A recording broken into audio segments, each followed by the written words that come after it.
Björn Schwarze. I am from Kiel, and I wanted to present you a little bit about my story, my insights of being a founder. I started my own company 15 years ago, and that was the real reason why I was looking for a company to start.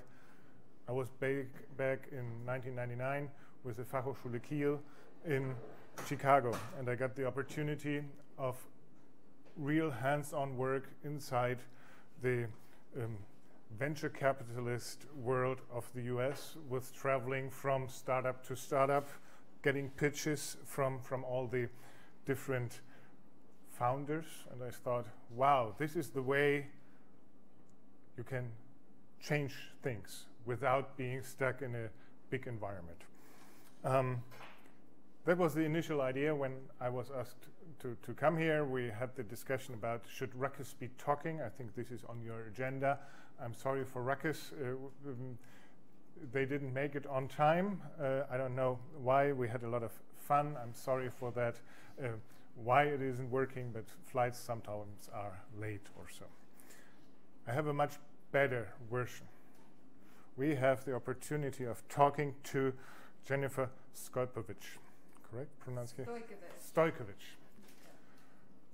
She comes from San Francisco.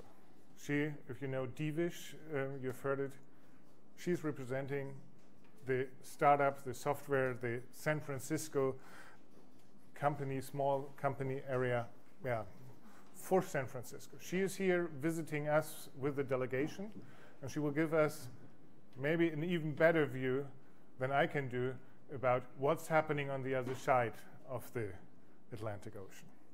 And let me now talk a little bit about myself, my ideas, why was it so interesting to found a company, and what are the real things. When I went into my initial business life, that was entering with an idea into Lucent Technologies. I don't know who of you guys knows Lucent. Lucent Technologies, everybody has heard about Siemens, and the American Siemens is Lucent Technologies at that time. They made one horrible mistake. It is just one plain mistake, and I was actually experiencing that. So we had this cool software idea, which meant we are changing the way phone systems work. The old way was you have a one connection from somewhere to somewhere, which was a switched connection from A to B. That was the way telephone systems worked. And that was the way management looked at phone systems. Lucent was selling phone systems. One sold switch was about 1.5 billion US dollars, and could feed, with all the support contracts afterwards, the 80,000 employees of Lucent, or 50,000 employees of Lucent. That was over at night. 99 was the last time somebody bought such a switch system. It was Guatemala.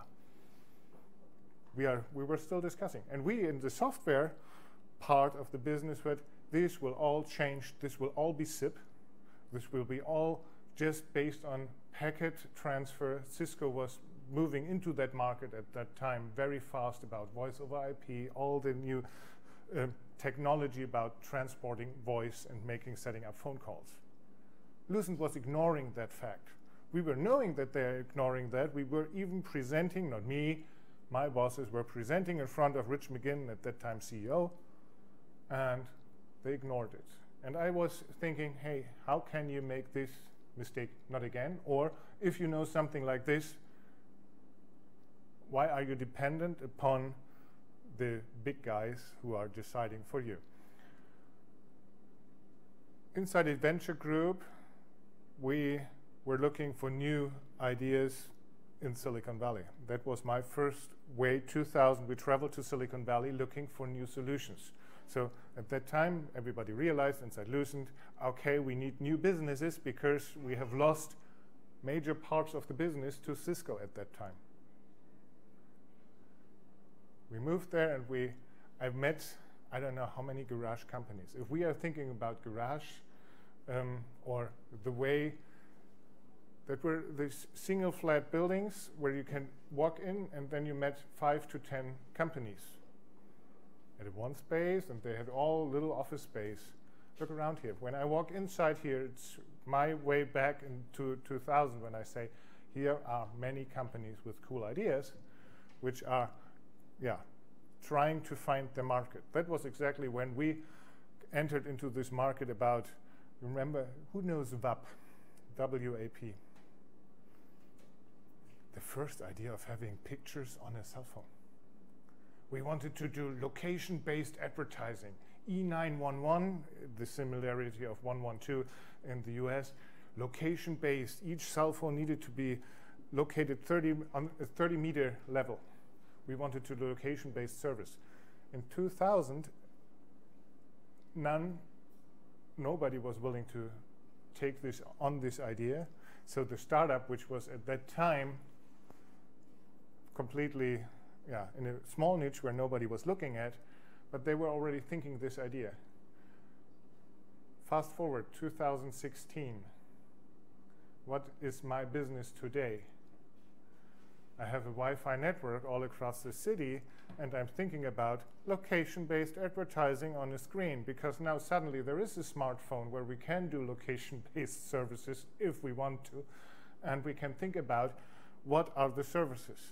There is this time frame of 16 years between this, and it's very interesting how this all evolved. I was too early to the market with that idea. Maybe now I'm too late with that idea. But what my story is, you always need to try again, and you never should get out of focus in terms of what you like and what's the fun part. It's always about trying to find solutions for users which are willing to use your solution. And that's what I could actually then, coming back to Germany in 2002, there was this internet bubble just broken down. I took on the opportunity of running my own company, and honestly, at the moment, I think everything works fine inside my company, and I can, again, start looking for cool ideas which I then can realize inside my own company. That is called entrepreneurial style of management, where you can always get a new idea, whatever. If somebody looks at me, at the moment we are operating a video conferencing system. Today the new iOS was released. It's suddenly that WebRTC, new technology released in 2011, suddenly is in Apple. Everybody was telling me Apple will never pick up on this because it's leveraging or scrutinizing FaceTime. Well, they are. Now it's inside this, and suddenly my solution works on all devices. Hopefully this will work out. At the moment it's working very fine, and it's software-based. And what's the big advantage of smart software? You have just a one-time invest to develop the software, and then you can sell it over and over again. So that's, I think, my way. Try to minimize your investment and look into market opportunities which are big if you have the correct idea. So that would be my idea if you are now talking about setting up new prototypes or trying to get your prototype to life. Is the market opportunity big enough to really feed you if you took the right decisions at the right time? You will always get the second chance, as I did between 2000 and 2016. Now I'm trying to do it again. That's my way of thinking about there is no. Try to look at your idea from different angles, and there will be an opportunity of doing so. And now I would love to ask you what your impression is, what's the way, the American way is, and if I actually learned a little bit from America. And maybe you start with introducing yourself. Sure. Do you want me to do a little bit of an overview of kind of what we do? All right. I'm going to clip this bad boy on here. This should be good. All right. So good evening. Are we in evening yet? Oh, 5:20. Okay. So I have like Pacific Coast time, East Coast time, and now I've got European time going on in my head, so bear with me here. My name is Jennifer Stojkovic. I'm the executive director of SF.citi. What I do doesn't quite exist here in Germany. So I'm going to try to walk you guys through a couple fun nuances about America to help explain what I do for a living. So who here has been to San Francisco? Oh, okay. All right. We got a couple of you. So San Francisco has not historically always been the heart of the tech industry. So oftentimes people say, you know, over in Silicon Valley, and that's because Silicon Valley, up until recently, was the heart of the tech industry. About 5 years ago, however, we really started to see a huge influx of tech companies coming into San Francisco. Why was that? Well, for starters, it's getting really hard to recruit 20-somethings to living out in a valley where all they have is grocery stores. People really wanted to come move into a city. We also are starting to see the re-urbanization of America, where millennials really want to be in a city. And so we started to increasingly see more and more tech companies moving into the city. In the same time frame, we also had the election of a mayor who was very keen to innovation and bringing tech to San Francisco. He happens to be Mayor Edwin Lee, who is actually going to be here tomorrow on delegation, and he's the one that signed this sister city agreement. So what do I do for a living? When we were first created, we were created to be the glue between the tech industry in San Francisco and the government. So I am a nonprofit where tech companies pay us and become members, and then we represent them at city conversations, state level conversations, as well as the federal government. So we are called a trade organization, i.e. we're lobbyists. I think we've all heard that word in here. So when we were first created, a couple examples of some of the stuff we've worked on, we were able to pass a measure to change the way that startups were taxed in San Francisco. So back in 2011, in San Francisco, you used to be taxed what's called a payroll tax. So a payroll tax means literally every time you hire someone new, you pay more taxes. So all of you in here are working on startups. Obviously, more taxes every time you're trying to scale is not good, especially considering more than 50% of our companies in San Francisco at the time were pre-profit. So it was a really huge barrier for a lot of companies to grow in this city. So we were able to reform it to switch to what's known as a gross receipts tax, meaning you're taxed based on your profits instead of based on per head. Huge change for San Francisco's tech industry. We had about an 11% unemployment rate at the time. We now have a 2.9% unemployment rate. So for anyone in here that kind of knows their macroeconomics, anything under 3% is considered to be a functionally fully employed city. So we literally, in San Francisco, are almost a completely employed city, which is a very hard milestone to reach. And so we reached that by one of our initiatives that we passed. Since then, we've also put a number of different programs in place to connect tech with the community. We continue to work on a lot of interesting policy initiatives. A big one that's knocking at my door right now is something called automation. So right now, we are looking at what is automation going to do for our industry. We know that it's coming.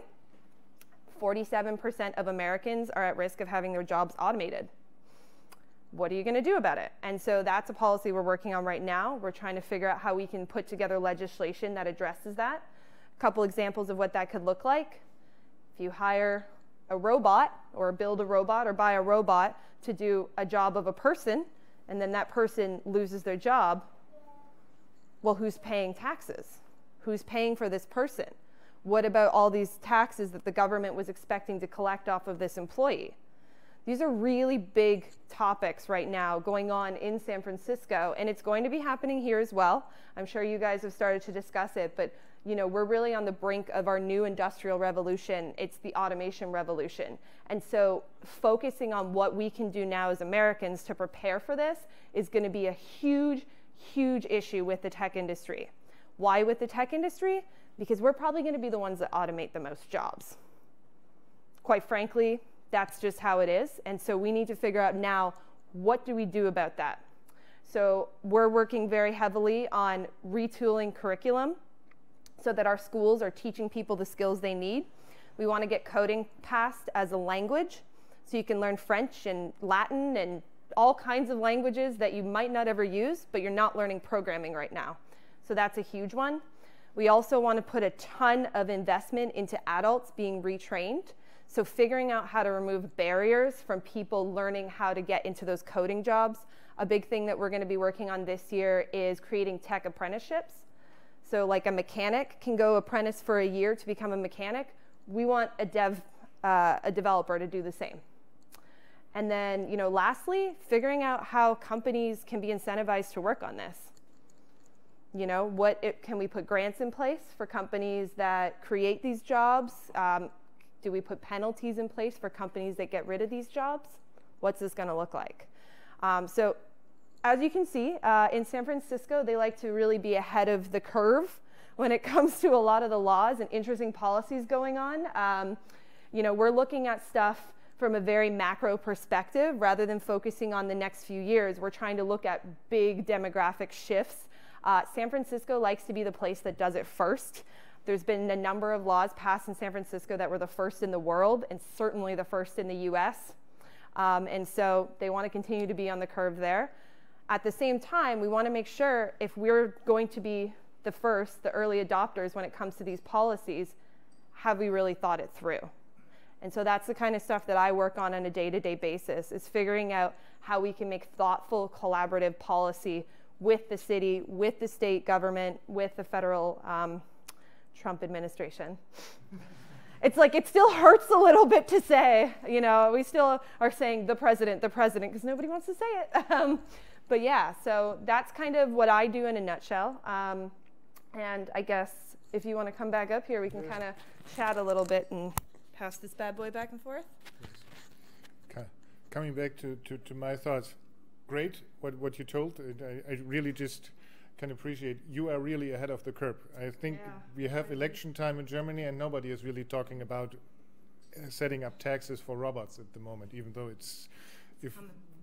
there will be something happening. Yeah. Going one step back and saying, or not back, but thinking about the entrepreneurs or the startups which you have, can you give us a little bit of insights what they think at this time about, and where do they go at the moment? What actually made them move to the Valley or the San Francisco area, sorry. Yes.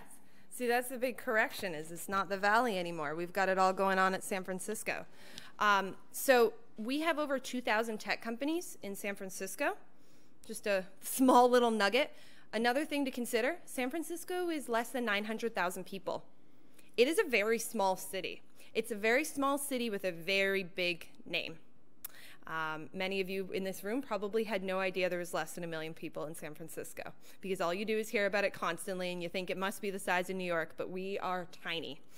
And so because of the fact that we're so small, we have immense intellectual capital in one spot. The thing about San Francisco is I walk down the street and I pass by, literally, I open up my phone. Every app on my phone is going to have an office as I walk down the street. The concentration of talent in San Francisco is absolutely astounding. One of the things that's really bringing a lot of people there is that it's called brain gain. If anyone's ever heard of the term the brain drain, which means all of your intellectual talent is leaving your city. So the majority of US cities are actually facing a brain drain where they educate their students and then their students move. San Francisco is the only city in America that's getting a brain gain. So we're actually bringing in more people and gaining more people, and we're taking them from Boston, we're taking them from New York, we're taking them from Seattle. They all want to come to us. And I think a huge part of that is because of this really concentrated area that we've been able to build. Does that summarize it? A couple shocking nuggets there, I bet, because most people have no idea what San Francisco really looks like. What it looks like we see in the movies, but makes it look a lot bigger. But again, we discussed this before, how these startups are working. When they attract, or why is it so attractive? Because even the city changes its face in terms of I want to be interesting for these students. Yeah.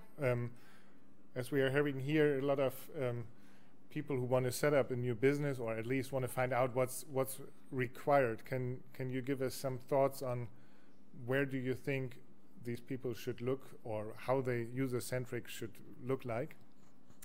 In terms of setting up their business? In terms of setting up businesses. Okay.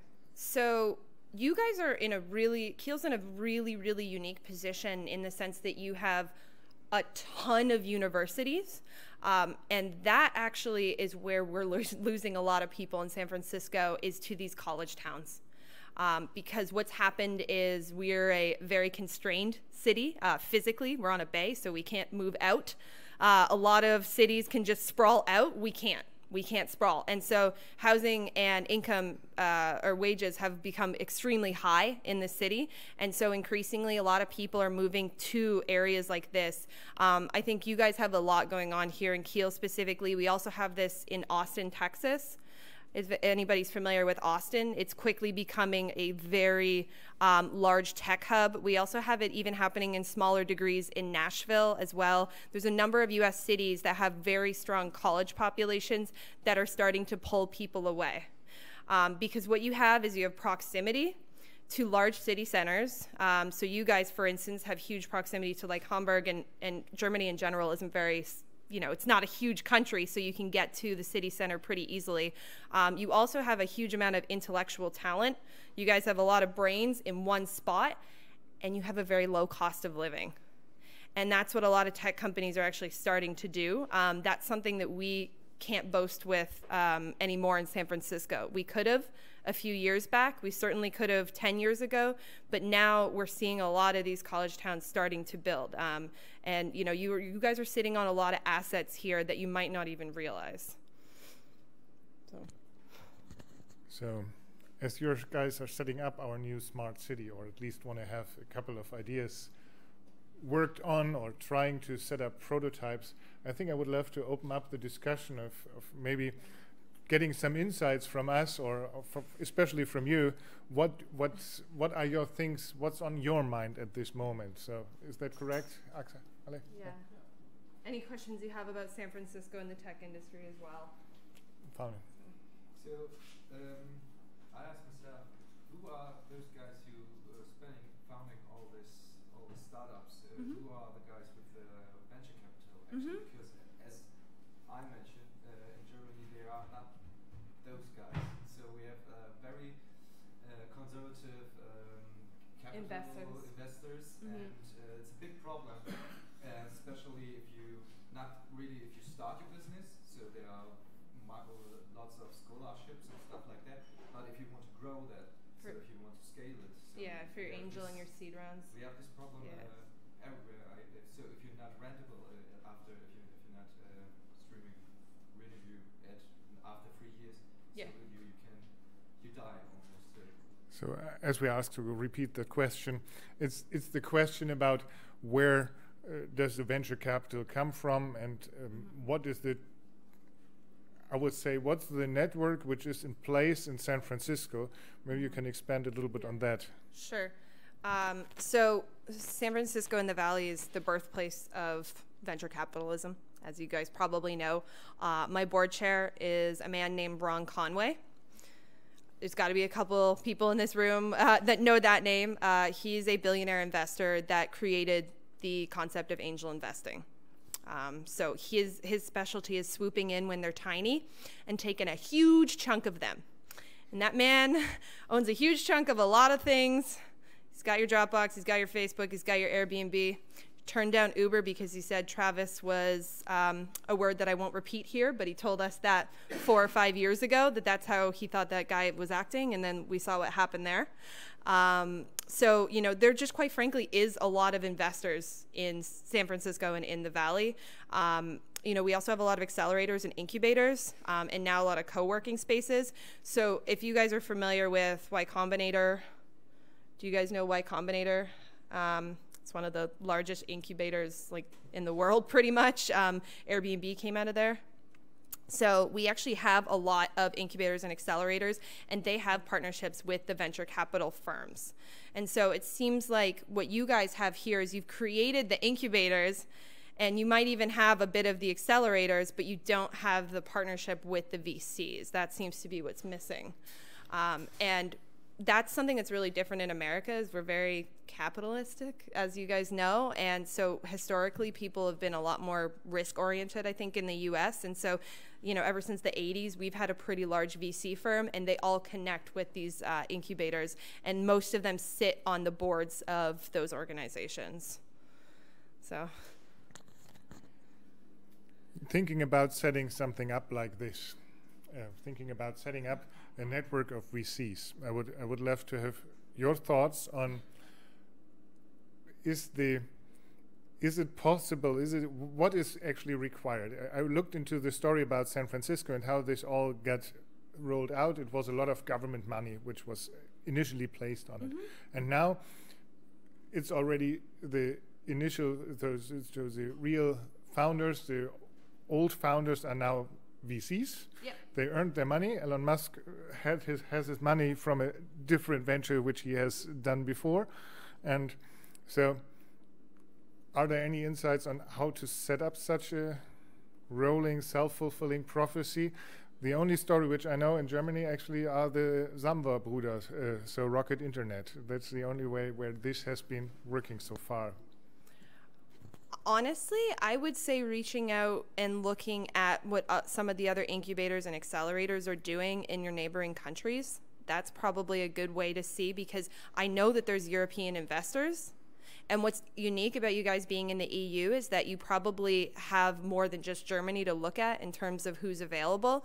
And I would very closely take a look and see how other accelerators and incubators are doing it, because somebody's got money somewhere. You guys might not be tapped into it right here, but you might have some neighboring countries where they're working on it. And that would be a good place. Just start networking with other organizations like yours. Who do they know? Take a look at who's on their board. More questions. Thank you very much. It's hard to answer, you know. Yeah, I know. How do you get VCs? Well, talk to other people and see if they know them, right? I know this partnership is now forming between Kiel and San Francisco. Is it also realistic to expect that maybe funding will also go across the ocean? Or is it better to be sort of neighbors when you're going to be looking for venture capital and that kind of thing? Repeating the question is really, is there a way of extending our planned city partnership San Francisco-Kiel to the VC world as well, or to get some funding from the US? So as of right now, you know, our delegation is primarily those in the government sector and a bit in the private sector. To my knowledge, I don't think we have any VCs on this current delegation. However, we are going to be bringing a delegation back to San Francisco in a couple weeks from now. And I think just increasing the presence, we're trying to expose them more and more to the tech industry. Not so much VCs yet, but just getting more exposure with the tech industry, and what you guys are doing here up in your state is going to be probably the first priority. And then once that's established, I think then you could have that conversation. I think we're still a little bit premature though as of now. Does that answer your question?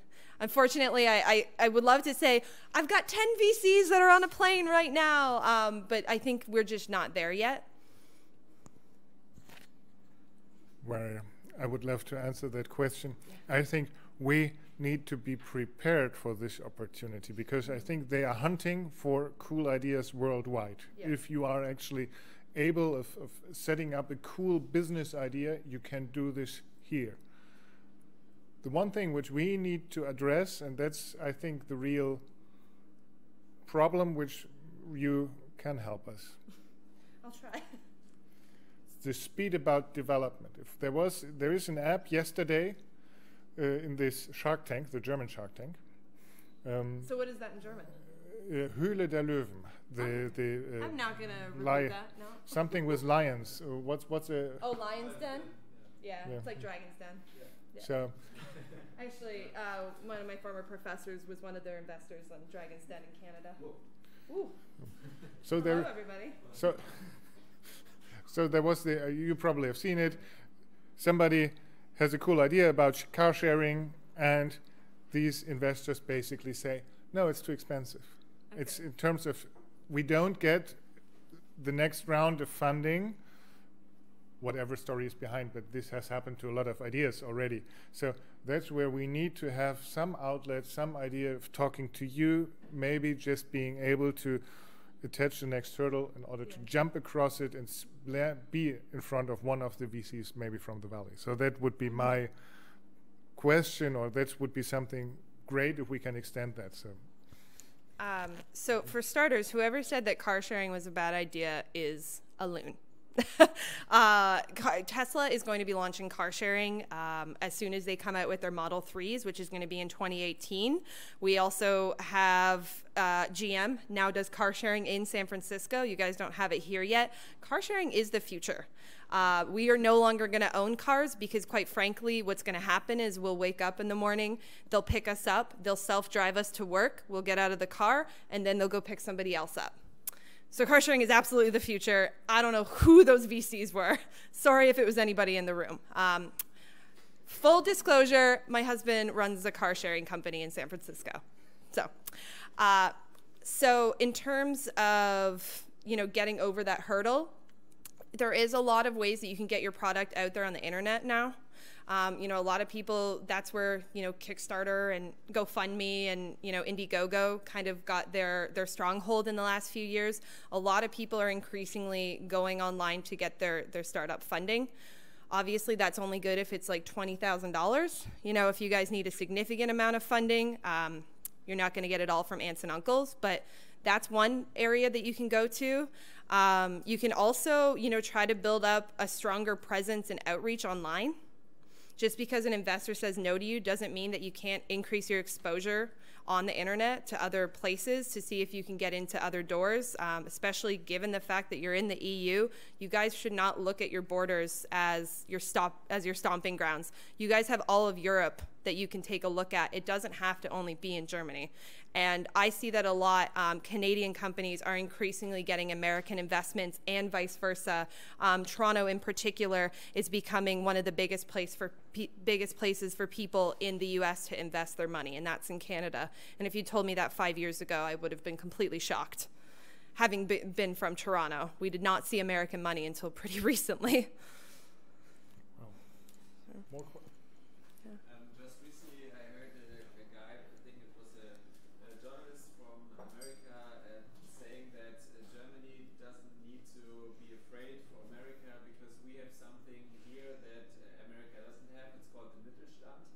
And he suggests that we could either go the Silicon Valley way, or we can try to work together more closely with the Mittelstand to combine startups and Mittelstand to create something like he calls rocket Mittelstand. At least to find like a combination between the German and the American way. So what would be your suggestion? Should we go this American way, or what do you think about this rocket Mittelstand idea? Okay, so do you know Mittelstand? Have you heard the term? I have not. So step 2, what does that mean? These are like small and medium-sized businesses. Oh, SMEs, okay. Yeah. So very traditional businesses. Yeah. Not so much Small, medium-sized enterprises. area, but very good funded and organically growing, and they're like really small ones, but all over the place kind of. And so that really scalable projects. Yeah. Okay.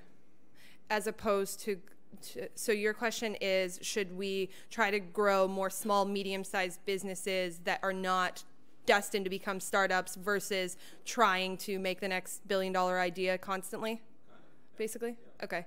I mean, the internet changes a lot of things for a lot of people. So I would say a lot of small and medium-sized companies are much bigger nowadays. A lot of the apps that you work on that you think are huge companies are like 20 people. So I don't think that you necessarily have to plan to have 10,000 people to have a lucrative business that does very well. A small and medium-sized business can make a lot of money, and a lot of the tech companies that we work with that are incredibly profitable are not nearly as large as you would think. So in terms of growth and size, I think that that's absolutely a smart idea. So, And it's very difficult. Unicorns are becoming, you know, a startup with a $1 billion valuation. Unicorns are, the age of the unicorn is over. It really is over. You'll see a lot of articles in the last couple years have been coming out. The money's drying up. People overvalued a lot of companies. Dropbox is like the latest one, that their valuation is just plummeted because they were so overvalued for so long. And so trying to concentrate on being the next $1 billion idea, that doesn't, you can be the next like $10 million idea. You don't have to be $1 billion idea. Does that actually mean, so I was trained always winner takes all. When I discussed this, when I discussed this with any venture or everything which went through the board at Lucent was, is that an idea which can be the winner? So we had eBay at that time, we had Amazon, and if we look at these ventures today, honestly, it's on, they are on this path. They really are on the path of winner takes all. But for every person saying winner takes all, you have someone saying a rising tide floats all boats. So Tom from MySpace is retired right now on an island. Same. Okay, great. More questions?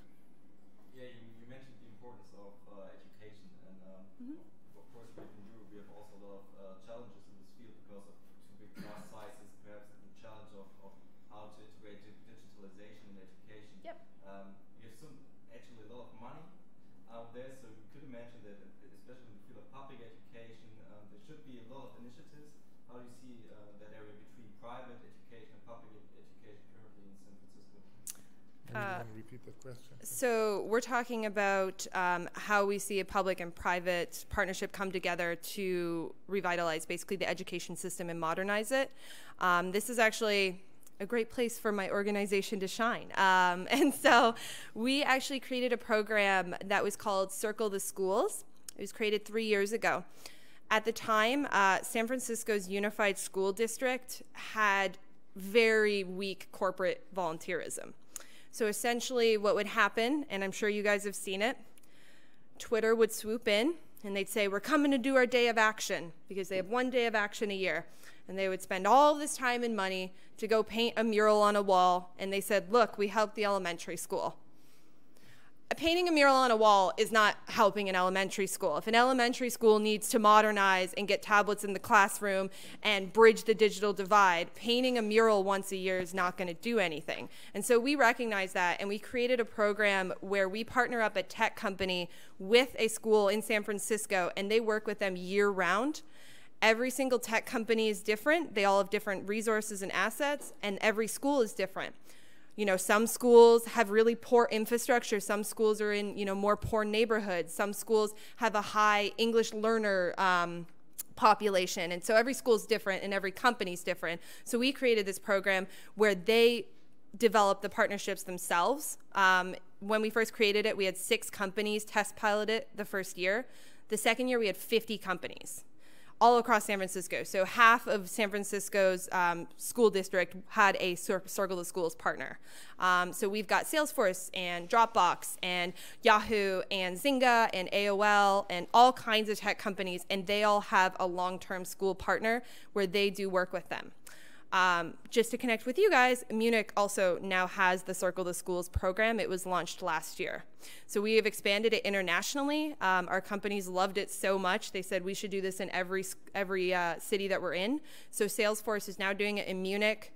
They're doing it in Dublin, and they're doing it in London as well. So that was an example of a partnership that we had to create because we needed somebody that knew the education system and knew the tech companies, and that was us in this example, because before there was no conduit helping them converse with each other and really say, this is what I can do, this is what I can't do. And so that's been tremendous. Like, some of the results we've seen with Circle the Schools is incredible. There's a coding academy at one of our high schools now. Zynga used to run a video game academy where they actually brought in teachers and they taught kids how to develop video games. And then in the 12th grade, when they graduated, they built their own video game. And really, like, the huge part of that was exposure. San Francisco is not historically a tech city, and so you'd have kids that would go grow up in this city and they'd go their entire lives without ever walking foot into a tech company. And so we wanted to gain exposure. We wanted to take the resources of the companies and put them in the school system, and we wanted to address the school's specific needs. So in addition to that, we also do internships over the summer. All of our member companies are offered to take in these same high schoolers over the summer with paid internships. And there's a lot more that can be done. Microsoft has a TEALS program. If you guys are interested, look up Microsoft TEALS, and that's a program where they take tech people and they volunteer throughout the year to help modernize their programming teachers so that they know how to teach for 2017, basically. Because a lot of the computer teachers in these schools, you know, they got their education 10 or 15 years ago, and they're like teaching like C++ and stuff like that. And so they actually take people from the tech industry and say, no, this is what you need to be teaching, and they teach the teachers. It's a really cool program. It's actually also here all across Europe. Microsoft does, I believe, in a number of countries, so it's probably here as well. Thank you. The tech industries grows so fast, at least as we can see in San Francisco, that at some point it also makes the cost of living in San Francisco extremely expensive. So especially like the big companies and so on, because they can get just the good people and they need to pay them as much as they can so to keep them. And I was wondering, is it also an issue for you that you're trying to, I don't know, communicate it or to try to make this situation better when a lot of people are upset about the IT industry because they're saying that they are making my living not affordable anymore? How do you prevent this? So it's about talking about the amount of you have to pay for employees or the salaries, rising wages, and what's with the rest of the inhabitants of that city? What are you doing with that? So you pretty much hit the nail on the head of the impetus of why our organization was created. We had this new group of people moving into town. They had paychecks a little bit bigger than everybody else had before, and people were very hostile. Still to this day, there's a lot of stigma around the tech industry, and so we were very much created to reduce that stigma. I wish I could tell you that we could solve the housing crisis overnight, but we can't. At the rate that we're growing, we're creating 11 jobs for every one housing unit. Just let that sink in. 11 jobs for every one housing unit. So what does that mean? That means those that can't afford it because somebody's got more money than them is now in their apartment. And then they go to the apartment below and they knock out these people and they knock out these people. And then when you get to the bottom, you're on the street. We have almost 9,000 people living on the street right now in San Francisco. It is absolutely unacceptable third world conditions in some parts of San Francisco, the most innovative city in the world. A large part of that is because we did not forecast our growth and we did not build our housing accordingly. We also still have a lot of infighting right now about who's to blame for the housing shortage. Quite frankly, there's a lot of reasons why we have a housing shortage. One is we haven't been building for 30 years. Two is because we had a large influx of 85,000 people move in the city. That's 10% of the population in the last 5 years. And three, you know, our state legislature, so our governor, was not enforcing laws that said the city has to build. If a city has a shortage of houses, they have no reason they can shoot down proposals to build. So we are working actively on that. I actually was just reaching out to Governor Brown's office this week to support 5 different housing bills that would affect San Francisco. So this is a great example of where our state level work comes in, because at the city, it was too dysfunctional to make it work. So we said, all right, you know what, guys, we've tried this for a few years. We're going over your heads. And so we are now speaking with Governor Brown. The State Assembly and the State Senate just passed 5 different bills, one of which would make it illegal for cities to turn down housing if they have a deficiency in housing, and actually put penalties on the cities. Because basically what happens is we have a developer that buys land, he puts everything up to code, and he says, here's my proposal. And then people say, you want to put $1 million condos in? We have people on the streets. How dare you want to do that? And so it's caused so much infighting that nothing is getting done and nothing's getting built. Affordable housing is stalled, medium income housing is stalled, and market rate housing is stalled. It's not a good situation for anybody. At this point, the average tech worker is paying 54% of their salary to housing. 54%. So it doesn't really matter if you're making $100,000 a year. Everybody is getting hit by this, and so this is why we have companies starting to leave, because there's cheaper towns that don't cost an arm and a leg to recruit people to, and these towns have incredible talent. And that's why I was saying, you know, in Kiel, you guys have these great assets, and places like San Francisco are running out of them. So it's an issue very close to our hearts at SF.citi.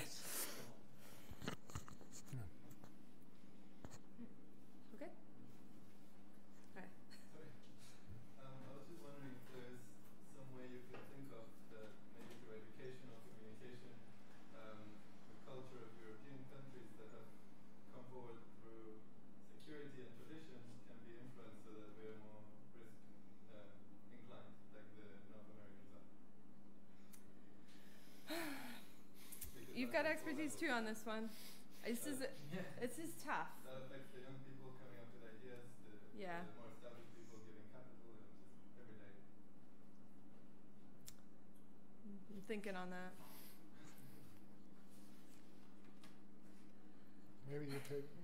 Yeah, it's like you picked a hot potato. We're like, how do we tell people that it's okay to take a risk? You know, it's okay to invest your money. I mean, the U.S., even though you're so risk-oriented, still doesn't make that many mistakes, so it's okay to take the risks. I doubt that we see a lot about the stories of people who are actually losing money. We only see the big stories. There's, you know, for every one success story, there's probably 500 failure stories. You know, so certainly there's a lot of failures. Don't have any misconception that just because you guys see what's on, you know, TechCrunch, that everybody is building an app like that. You know, on a yearly basis, I probably have 100 different members that drop off our email list because they go under. Like, it's rampant all the time.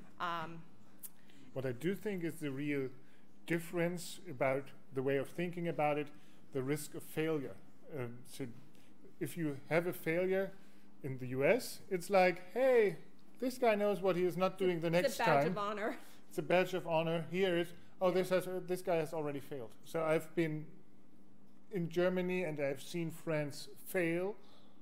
They didn't get the real opportunity from any bank to really get a new loan, of really restarting their business. They are now employed. They're happily employed, but they never found the way really back into, I want to be self-employed. So that's something where we need to work on our own mindset, and maybe we really need to think about our own mindset in terms of how do I judge companies which are trying to sell stuff to my company. And when I'm a lecturer in finance at the Fachhochschule Kiel, I always tell, if somebody's calling me up, I look at Unternehmensregister.de, where we all have to publish our balance sheets, if that's a real company or if that's a small company.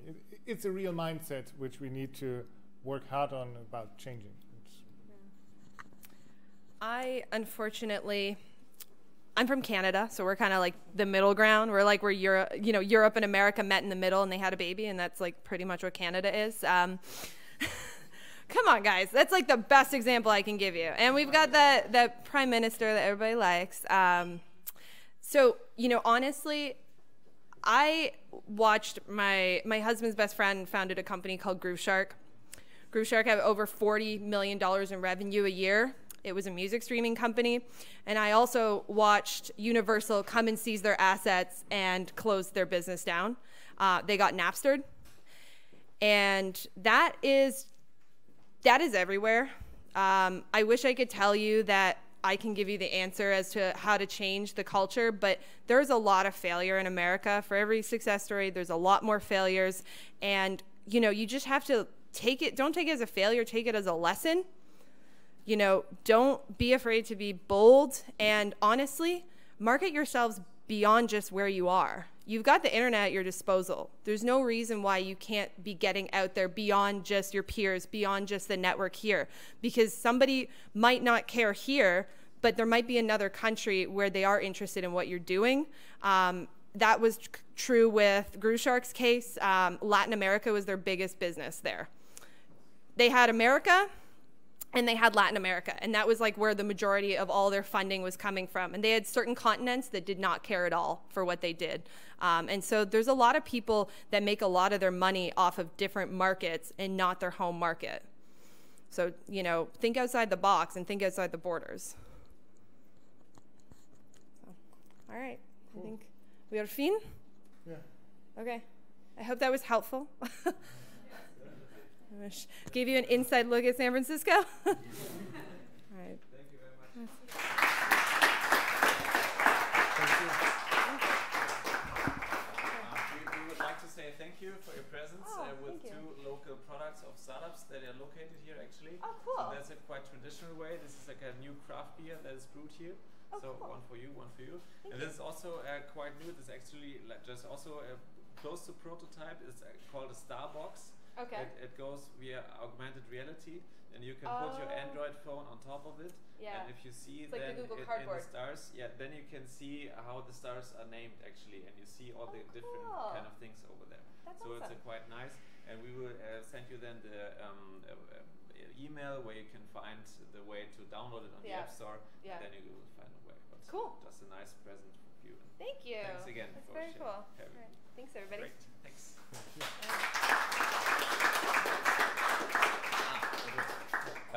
Would it be possible to do a photo with the two of you and the Starbucks just to say